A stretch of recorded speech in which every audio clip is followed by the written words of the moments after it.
What is going on, everybody? What is going on? The catch. Fam, my name is John Dawson, and in today's video, we are hopping into another 2023 fantasy football mock draft. Today, we have got a 12-team full PPR format. Let's take a look at the roster settings. We have got one quarterback, two running backs, two wide receivers, one tight end, one flex, a kicker and defense, and five bench spots. If you guys have any mock draft requests, it is mock draft season. This is what I do every August for you guys. Let me know in the comments down below, regardless of format, half PPR, full PPR, two quarterbacks, three wide receivers, 10 teams, 12 teams, 14 teams, whatever it may be. Let me know.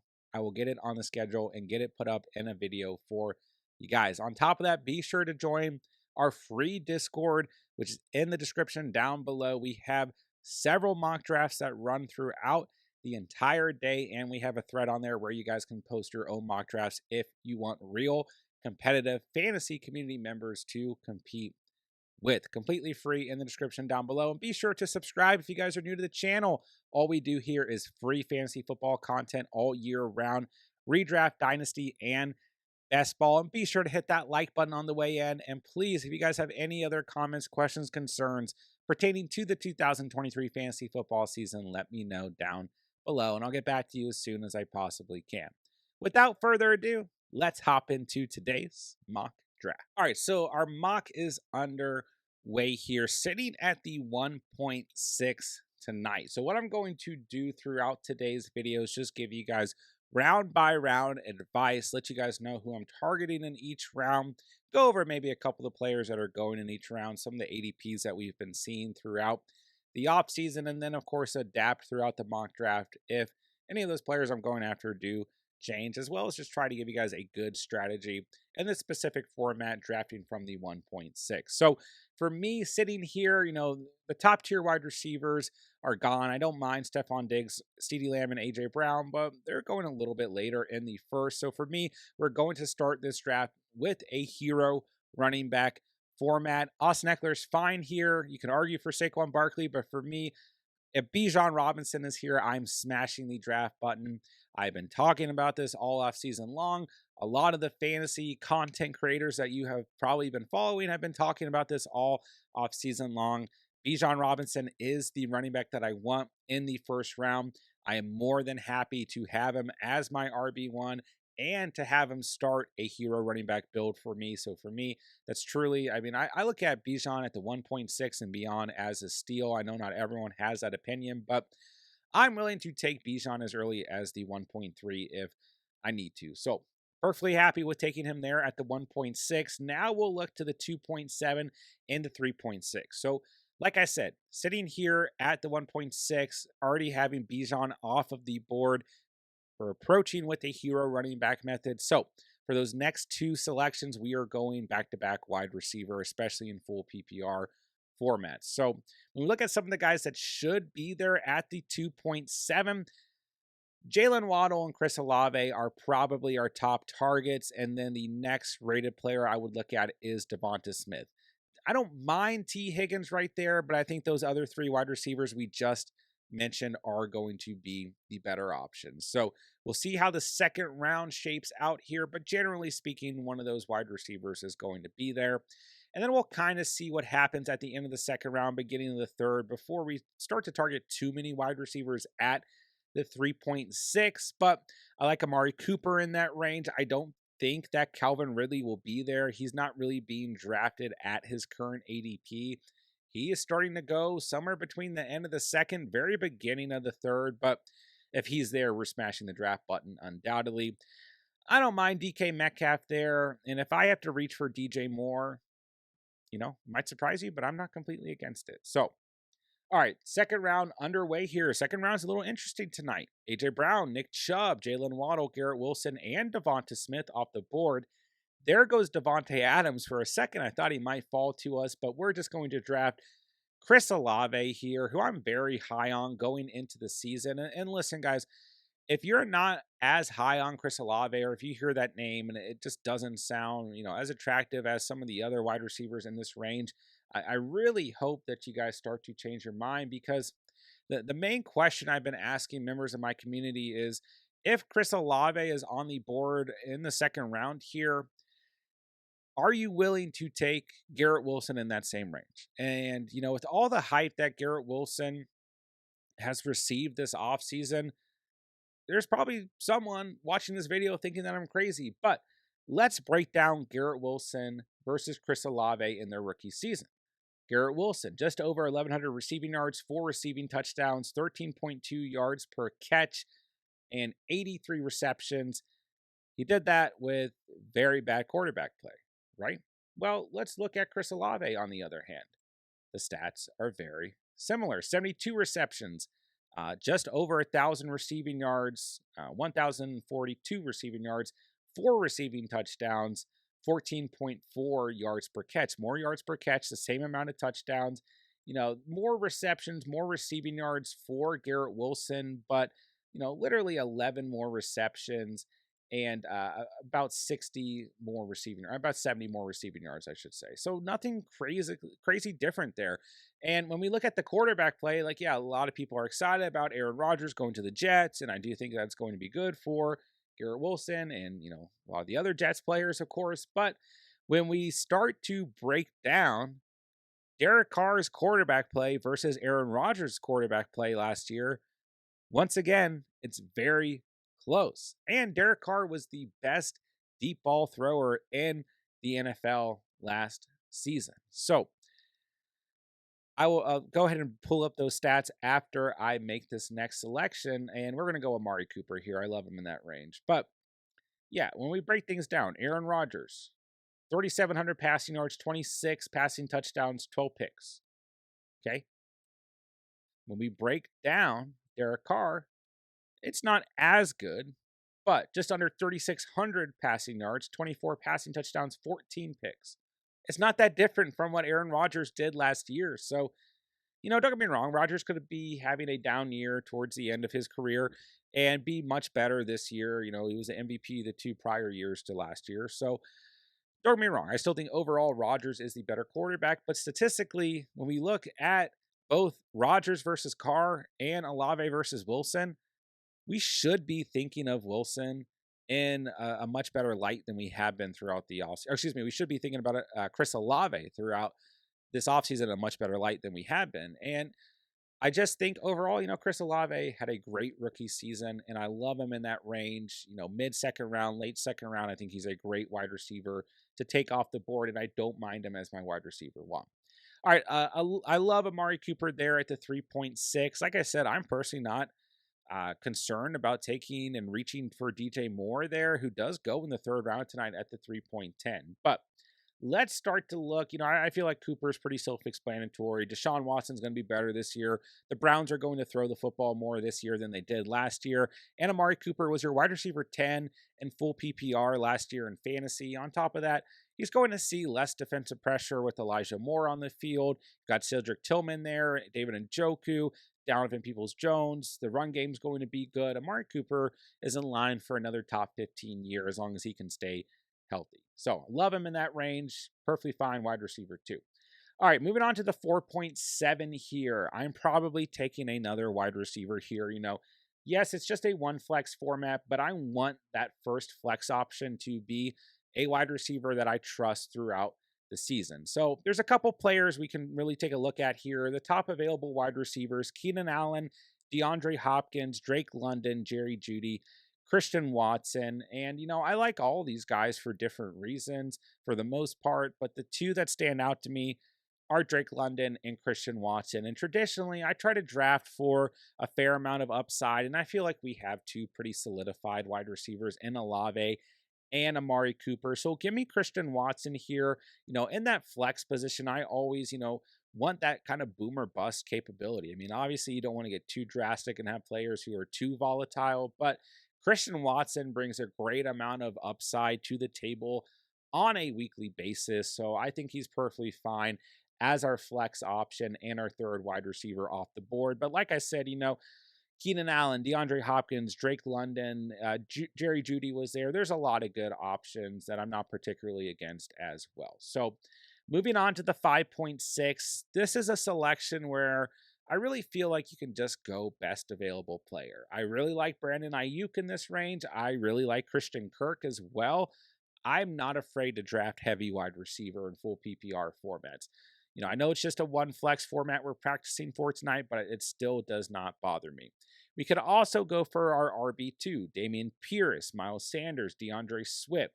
We could also draft a quarterback because we're still in that kind of elite quarterback tier. Maybe not the very top tier, but we still have Joe Burrow, Justin Fields, Justin Herbert, and Trevor Lawrence on the board. For me, there's a drop off after that when we drop into Watson, Prescott, and Tua. And then if you don't hit that range, you're just going late round quarterback. You're not even thinking about quarterback for some time. So I don't mind going quarterback here. And I think we have the ability with both Burrow and Fields on the board to gain a fair amount of upside at the position. But if I look at the teams in front of me, most of them have a quarterback. There's actually potential for us to still get a pretty good quarterback at the 6.7. So for me, I don't mind going running back here, but I'm probably just going to go wide receiver and take Christian Kirk because I think Christian Kirk's going to have a very solid year. And now, as we're sitting in a hero running back build, we've got a stud running back and we have got 4 wide receivers who are going to have really good fantasy seasons. Don't be afraid to front load your draft with the wide receiver position in full PPR formats. This is a great start, in my opinion. Now at the 6.7, there are 4 quarterbacks on the board that I really like: Burrow, Fields, Herbert, Lawrence. We are absolutely going to think about drafting one of them. And we can also make the decision to take our RB2 at the 6.7. So the players I like: DeAndre Swift, Cam Akers, Rashad White, Isaiah Pacheco, David Montgomery. Those are probably my top tier names. Okay. So if we do go running back there, we're probably going to miss on that kind of top tier of quarterbacks overall. And that would mean we're looking to draft Deshaun Watson or Dak Prescott or Tua. And like I said, if we miss on those 3 guys, then we just go with like a 2 quarterback, late round quarterback type build. Geno Smith and Daniel Jones, Jared Goff and Daniel Jones, whoever it's going to be. So we'll kind of see how things shape out here. But I don't mind going running back whatsoever at the 6.7. And if we do, then we're probably going running back once again at the 7.6. If you do build your team with a hero running back strategy, you're not just completely, neglecting the running back spot after you draft your RB1. You probably are doing so for a couple rounds, but that doesn't mean that you want to completely shoot yourself in the foot for the next coming rounds. So DeAndre Swift or Rashad White, I don't mind whatsoever with this next selection.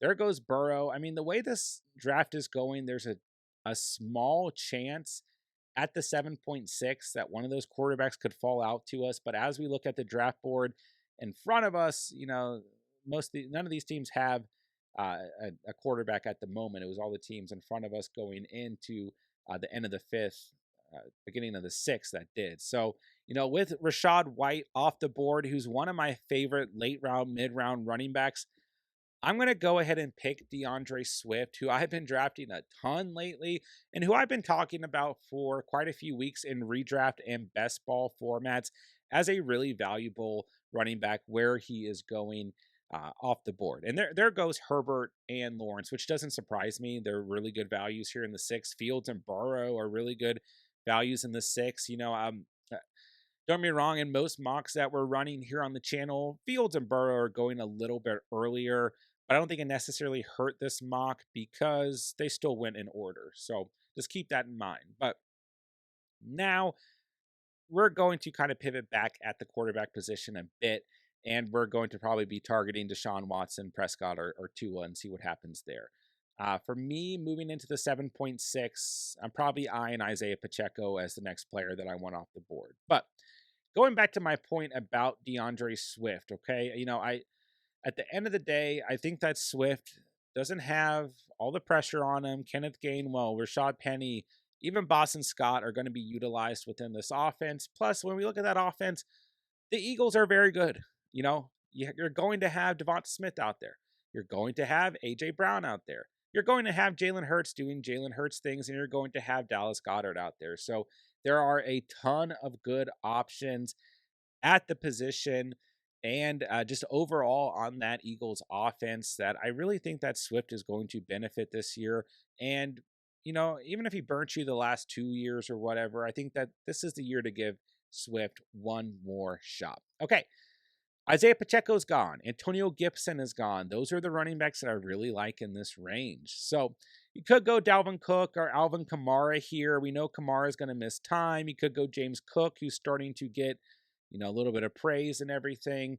You could go Javonte Williams. I don't think it really hurts wherever we go. So let's just go Kamara and, take the hit of the suspension for a couple games. But overall, you could really go with any of those running backs at this point, and you could even argue against, Dobbins, Gibson, or Pacheco, who I kind of prefer right there at the 7.6. At this point, we're just adding running back depth. And for me, while I'm still very skeptical around Alvin Kamara's situation, at the time I'm recording this, we don't know, what the length of his suspension is going to be. But if it's 4 to 6 games, then I'm still willing to take Alvin Kamara as an RB3 or an RB4. When you look at last year, he still played well enough, even in a lackluster offense. We're expecting this offense to be better this year. He still played well enough that I'm willing to take him in that range as an RB3 or RB4. So, like I said, like you could go with Javonte Williams, you could go with Cook there, either Cook, that is. It doesn't really matter at this point in the draft. So, moving on to the 8.7. Zay Flowers just went off the board, or else I would have started to talk about Zay Flowers. I love Zay Flowers in this range of mock drafts. I absolutely do. But really, what we're looking to do here at the 8.7, 9.6 is probably get our fourth running back. Either Dalvin Cook or Brian Robinson are the two guys that I'm targeting. I love Brian Robinson in this range. I really, really do. And then at the 9.6, we're probably grabbing another wide receiver. So this is a late round quarterback, late round tight end build that we've fallen into tonight. But yeah, I love Brian Robinson here at the 8.7. I just think he's a really good value. Obviously, last year he was pretty much limited through the 12 games he played and everything. But I do think that at the end of the day, he's going to be utilized enough. I know he doesn't bring that same upside as Antonio Gibson, who is the running back from the Commanders that I want to draft. But let's face it, Gibson does have that injury history, and Brian Robinson, at the range that he's currently going, is a good value running back as your RB4. So, when you look at this running back room tonight, I'm in love with Bijan Robinson. He's going to lead this backfield. We're going to have no problems at the RB1 position, but you could certainly look at the rest of this backfield. DeAndre Swift with his injury history, Alvin Kamara with his suspension looming, and then Brian Robinson still up and down, rookie season recovering from, the gunshot and everything. But at the end of the day, we have enough upside between those three players that one thing that a lot of successful fantasy teams that I saw last year were able to do was kind of rotate the RB2 spot. If you have a Studley RB1, you have a good enough quarterback and tight end, and you're kind of loaded up at wide receiver, that RB2 spot is still important. Don't get me wrong. But you have the ability to kind of rotate it throughout the year, pick up guys off the waiver wire because we see more running backs pop up on the waiver wire probably than any other position, and still have a lot of success throughout the season. So, all right, all the players that I wanted to talk about for this next pick at the 9.6 are gone. Elijah Moore, Sky Moore, Romeo Dobbs, Cortland Sutton. I would easily argue that those are four wide receivers who could go in the 10th or the 11th round, or could go as early as the 8th round. I mean, those guys are just, their ADP is not true right now. They are just gaining a lot of hype throughout the offseason. I would say that Zay Flowers, while he wasn't going as late potentially in the last couple of weeks, he's another player who's just rising in ADP. So I love all of those guys as like a wide receiver 5. Especially Sky Moore or Zay Flowers. But even Elijah Moore, Romeo Dobbs, and Cortland Sutton, I think are really good options overall Cortland Sutton, not the highest ceiling, but he only gave you single digit fantasy points 4 times last year in games that he was healthy. And that offense has got to be improved upon what it did last year, right? Romeo Dobbs is looking like Jordan Love's favorite target. I don't know if I'd particularly want to stack Watson and Dobbs on the same team, but Watson's the upside guy. Romeo Dobbs, I think, is going to be that kind of true PPR guy, even with Jaden Reed there, who could also be kind of that style of wide receiver. But Romeo Dobbs, all the reports are Jordan Love, no pun intended, loves him. And I think he's going to have a good year in full PPR. Sky Moore is kind of self-explanatory. Like, you've probably heard enough about him throughout the offseason. There are a lot of fantasy managers rising on Sky Moore. When we look at that wide receiver room, especially with Kadarius Toney hurt at the moment, Sky Moore looks like he's in position to be the wide receiver one for the Chiefs, which, you know, has its positives and negatives the way that offense is ran, but ultimately, I think it'll be an overall positive, of course, for Sky Moore. Elijah Moore is looking like one of the best kind of wide receiver twos and late ranges that you can go ahead and pick up. So, we went Amari Cooper early, and we did actually end up going to Deshaun Watson at quarterback, but Elijah Moore is probably the best value in terms of pass catchers for the Cleveland Browns. I mean, David Njoku's going pretty late, but Elijah Moore, once again, we're looking at those 4 wide receivers: Sky Moore, Elijah Moore, Romeo Dobbs, Cortland Sutton. Those are all guys by the end of August that I could see all moving up a round. By the time most of us are actually drafting for our league. So love all those guys. And this is why I prefer drafting with my community.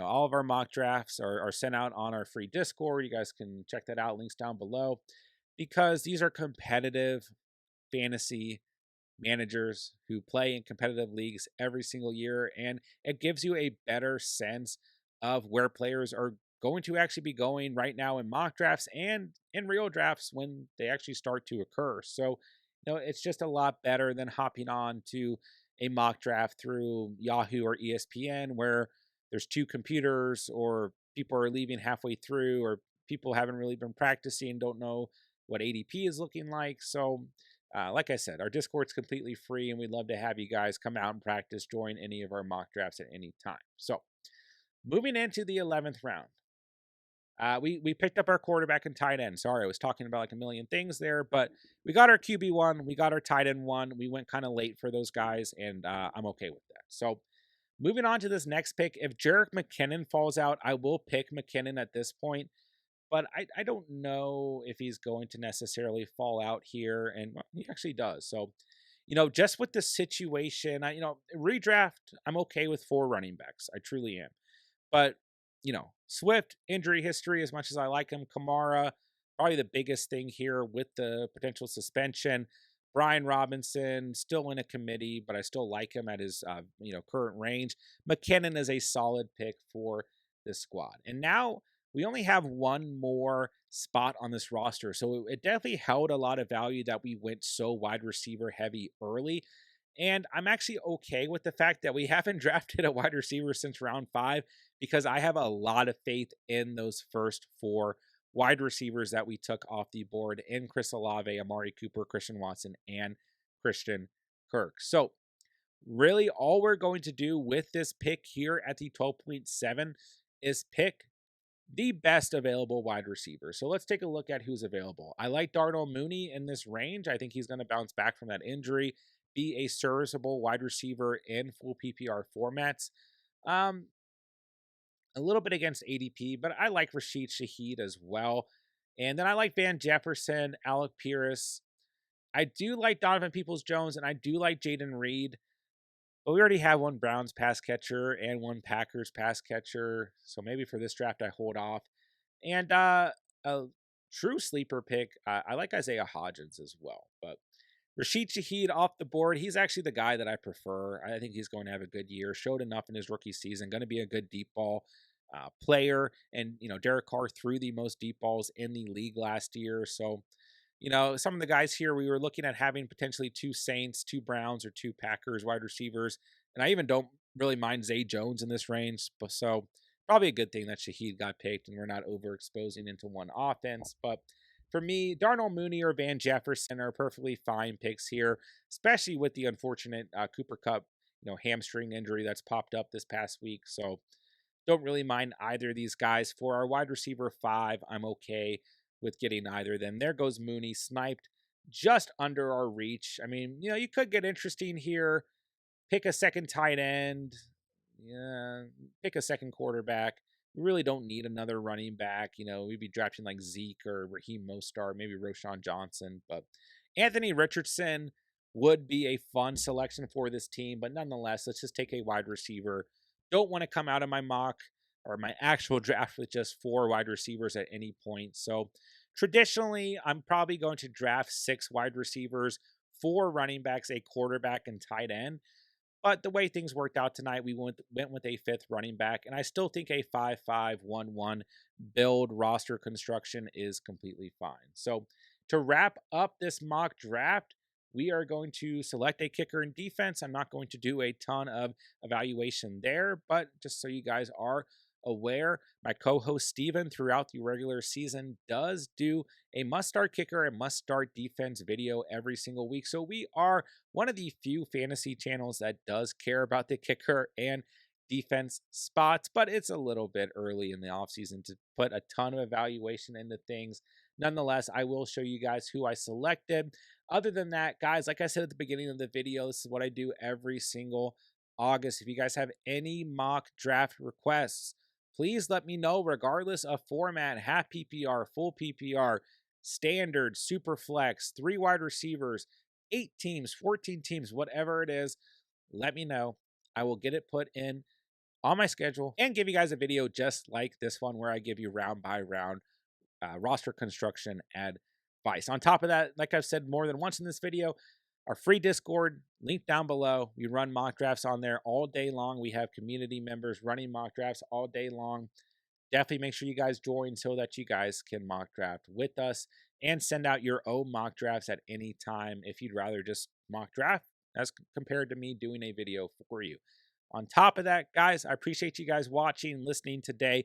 Hopefully you guys found this video helpful. If you did, be sure to hit that subscribe button on the way out. All we do here is free fantasy football content all year round, redraft, dynasty, and best ball.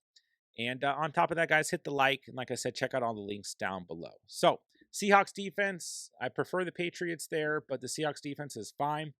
They are going to be good this year. They were good last year. They were the defense 8 in fantasy, and they only improved throughout the offseason. I mean, their young corner duo there could be really, really scary. So we'll see how things shape out there. But I like them in this range if we're looking at defenses. In terms of this final pick for kickers, I prefer Jason Myers of the Seahawks, but there's so many good options. I mean, Graham Gano, Dicker the kicker, Nick Folk, even Matt Prater. And, don't forget, like Matt Prater being on the Cardinals, you might kind of look sideways, like, what are you talking about? But he returned on a 2-year deal. The Cardinals want him there.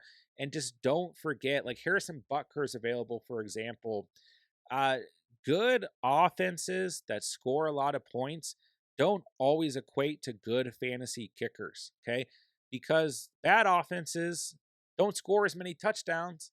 They score more field goals, you don't want to be in a point where it's a team that doesn't score at all, but teams that can at least get close to the red zone and then be in a position to kick field goals as opposed to score touchdowns, that's going to equate to more fantasy points from the kicker position. So just keep that in mind. But Jason Myers, a great pick here. He was your kicker number 4 last year. So Seahawks defense, Seahawks kicker. That's how we'll wrap up today's stream. So thank you guys so much for watching and or listening. Don't forget to drop your mock draft requests down below, as well as any comments, questions, concerns pertaining to the 2023 fantasy football season down below. With that, we'll just take one last look at the team here. We'd be starting Deshaun Watson, Cole Kmet, Bijan Robinson, DeAndre Swift, Chris Olave, Amari Cooper, then flexing Christian Watson or Christian Kirk. We'd have Alvin Kamara, Brian Robinson, Jerick McKinnon, Van Jefferson on the bench with the Seahawks defense and Jason Myers in those starting positions.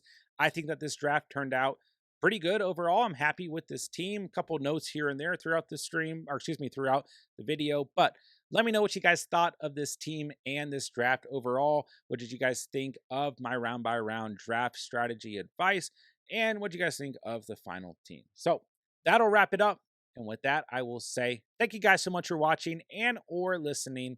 And remember, you saw it here on the catch.